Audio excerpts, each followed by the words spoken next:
Hello and welcome to the Study Gurus video.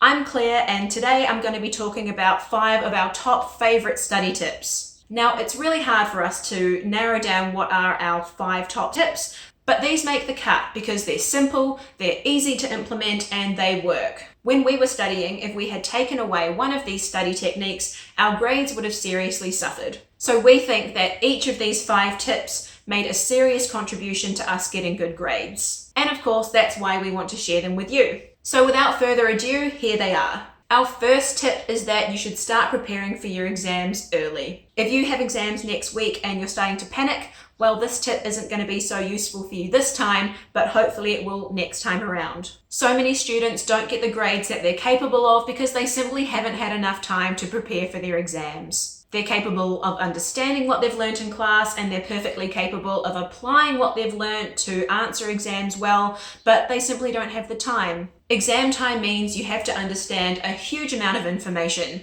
possibly everything that you've learnt all year. And it's just impossible to do yourself justice and prepare for all of those exams, which might be in the space of a few weeks of each other, if you haven't given yourself enough exam preparation time. So what do I mean when I say start early? Well, the good news is I'm not expecting you to do an hour of study every day, as soon as the semester starts all the way up to an exam. But as an estimate, I would say you want to start doing some serious exam study around 6 weeks to 2 months before your exams. If you want to start earlier, then that's great. Go for it. That's only going to be a good thing. But I'm trying to be realistic with all your other commitments and just human nature. I think 6 weeks to 2 months is probably when a lot of students who do get good grades start their exam preparation. So this year, find out nice and early when your exams are and make a note in your calendar or at least in your mind about when you're going to start studying for your exams. Our second top study tip is to use a timetable during your exam preparation. I'm honestly not someone who has this beautiful, perfectly set out study timetable and sticks to it religiously. I'm flawed just like everyone else. But I did use an exam study timetable in the lead up to exams and it was such a huge help. Exam study timetables have so many benefits. They force you to figure out all of the topics that you're going to be examined on. They structure your time, obviously. They make you accountable. They make everything that you have to go over before the exam seem achievable because you've got a plan, it's down on paper, you can see how it's going to work. And because they do all of those things, they can be a huge stress saver. It doesn't matter how you make your study timetable, it just matters that you have one. It can be a super fancy timetable that you make on your computer that's clear and color-coded, or you can just do it by hand on a piece of paper. It doesn't matter. But however you do it, make sure that you stick it up somewhere where you're studying so you can refer to it all the time. Our third top study tip is to be smart about what you're studying. The key to getting good grades in exams, or at least getting the grades that you're capable of, boils down to being smart about how you study. This is one of our key philosophies here at the Study Gurus. Students who reach their academic potential know how to go about studying in an efficient way. And one of the most important things about studying efficiently is to focus on the stuff that you know you're going to get examined on. I've already talked about this in another video where I talk about making sure that you're studying for the 90%, not the 2%. Being smart about your exam study means focusing on the topics that are going to be what the majority of your exam questions are going to focus on. Sometimes students fall into the trap of going down study rabbit warrens. They get caught up in details and peripheral topics that are really unlikely to form the bulk of the exam, stuff that might get them a couple more marks, but aren't going to influence their grade hugely.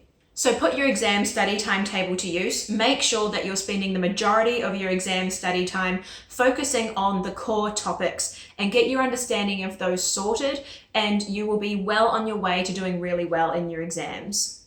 Our fourth top study tip is that you have to practice writing essays. Your exams for quite a few subjects are going to require essay writing.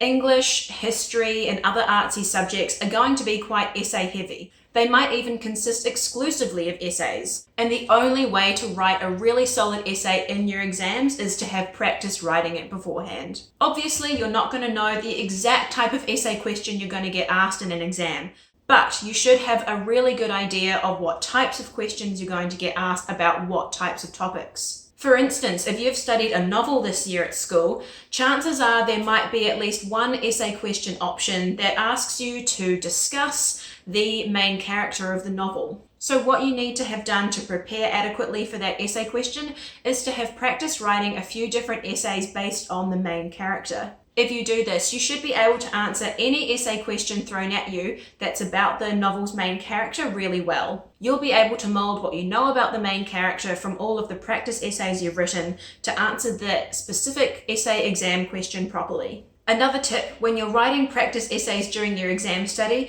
make sure that every time you start by making an essay plan that sets out what your essay is going to be about, so that when you're writing it, you don't need to think off the top of your head what each paragraph is going to be about. And make sure that each paragraph uses the sexy structure.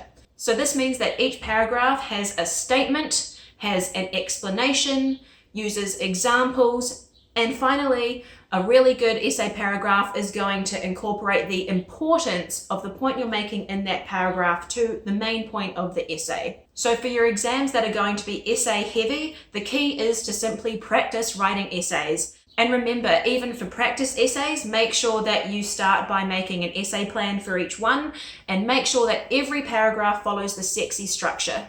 This is going to guarantee that your essays always have good structure and are easy to read, and that's going to make your examiners very happy. And finally, our fifth top tip is do not cram. Just don't do it. This obviously relates very much to our first top tip, which is to start studying early, but it also deserves its own mention.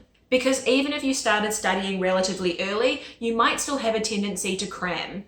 You might be someone who usually tries to stuff as much into their brain as possible, and this can be counterproductive because you might get to the point where you're simply not taking in anything anymore. You might also be someone who likes to keep learning stuff right up until the day of the exam, and we think that this is a massive mistake.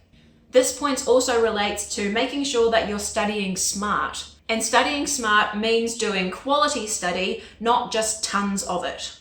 And if you're making sure that your study is of a high quality, then you shouldn't need to cram. You're going to be so much better off if you take a breath, slow down, and actually take the time to really absorb and understand what it is that you're studying. You're going to maximize your marks much more if you give really good answers for what you do know.